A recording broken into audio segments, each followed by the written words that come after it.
inaad farjiga dhowrtaa wuxuu ka mid yahay cibaadaadka baryada lagu aqbalo ma rabtaa inaad mustajaabu dacwa noqotid dadku waxay dhahaan iyo ilaahay in badan baan bariyay wixii aan weydiisanayay maan arag ma rabtaa in laga aqbalo saama jecesh in baryadaadu cinda allaahi maqbuul ay noqoto albaabada alle ay ku furan yihiin waxaa ka mid a waxyaabahay ku furmaan qofkoo wuxuu cunayana ilaaliya farjigiisana ilaashada nabigu calayhi salaatu wasalaam wuxuu tilmaamay 3 nin oo safar galay oo buur roob ku helay oo god galay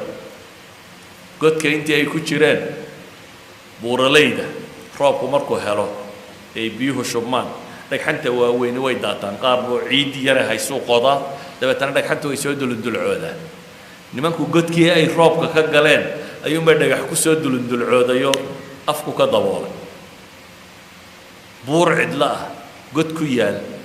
oo dhagax kugu dumay oo wax ku ood safar ahayd oo cid ku tabaysa iyo cid ku helaysaa toona aanay jirin laa mobile baan jirin walaa wax kalaan jirin suu ninkani uga baxa xeelad kale markan dhammaata ayay 3 nin yidhaahdeen waryaahe nin walowba bal wixii aad sileeday camal wanaagsan buu hayo ilaahay aad ugu dhowaanaysay alla ku bari 3 nin mid waliba camalkiisu ilaahay ku bariyay mid wuxuu ku bariyay rabbigii inuu waalidkii adeeci jiray oo xataa maalmaha ka mid a xoolaha markuu soo xareeyo carruurtiisa iyo reerkiisa intaan wax siin ayuu waalidkiiyo da'a wax siin jiray maalintii dambe xoolihii fogaadeen goor dambuu yimi wuu soo lisay markuu la dil yimi buu u yimi labadiisii waalidoo hurda dabeetana wuxuu is yidhi carruur iyo cid toona waxaa siinay waalidka u horraysii wuu la dul fadhiistay inta badan dadka waaweyni hurdadoodu dawa iska 20 daqiiqo qofku markuu da' gaadho wuu yaro seexdaa waa soo toosaa waa yaro seexdaa waa soo toosaa ninkan ilaahay baa ku itixaamay waaba soo toosi waayeen sidoo ula dul fadhiyay caanihii baa waagu u baryay caanuu xalay lisay oo islaha mar uuna indhaa kala qaadan hana toosinin hurdadooda ha iska hurdaan laakiin markay indhaa kala qaadan aad siisid buu lahaa dabeetana waagaa ugu baryay siduu ula dul fadhiyey dabeetana ilaahay buu baryay wuxuu leeyahay yaa rabbi waad ogtay inaan dartaa sidaa u samaynayay oo aan waalidkay sidaa ugu samafalayay ilaa u dhagaxaa naga fayd buu yidhi dhagaxii in buu hanqaday laakiin in laga bixi kara maaha mid kale ilaahay baryey wuxuu ku baryey inuu shaqaale u shaqeeyeen oo dabeetana xoolahoodii uu siiyey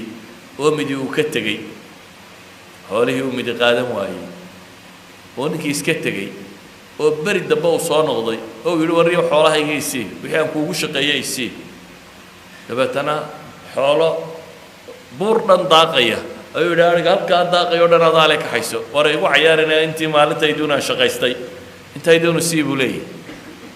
wuxuu yidhi intaad shaqaysatay xoolihii aan rogrogayay ku biirtay dabeetana intaasay kuu goysay wixii aad ka tagtay wakaase ilaahu waad ogtay buu leeyahay ammaano daraaddeed ninkaa waxoogaaga yar ii dhiibtay wixiisii intaan u badiyey oo u rogrogay inaan adiga daraadda u siiyey waxaasoo adduuna ammaanu sheeganaya ilaahu naga fayd in kalea ilaahay ka faydi weli lagama wada bixi karo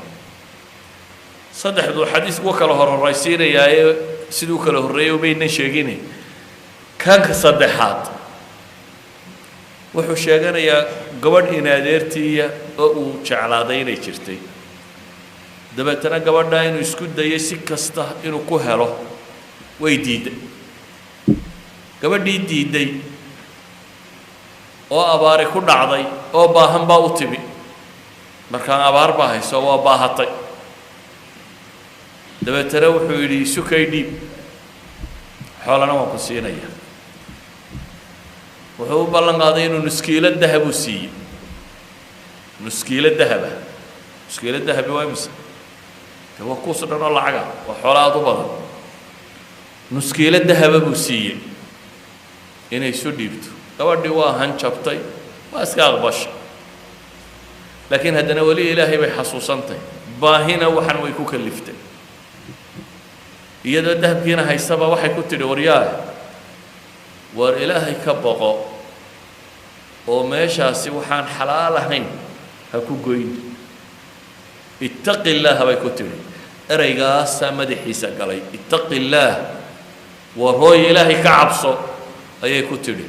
dabeetana maradiisu dib u xidha uu iskaga tegay dahabkiina wuu siiyey xumihiina waxaa ka kaxaysay in lagu yidhi maxay ittaqi illaah ilaahay ka cabso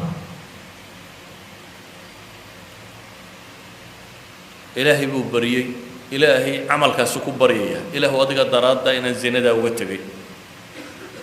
dabeetana ilaahay dhagixii uu ka fayday idan saddexdan nin mid ka mida ducadiisa waxaa lagu aqbalay maxay inuu farjigiisa dhowrtay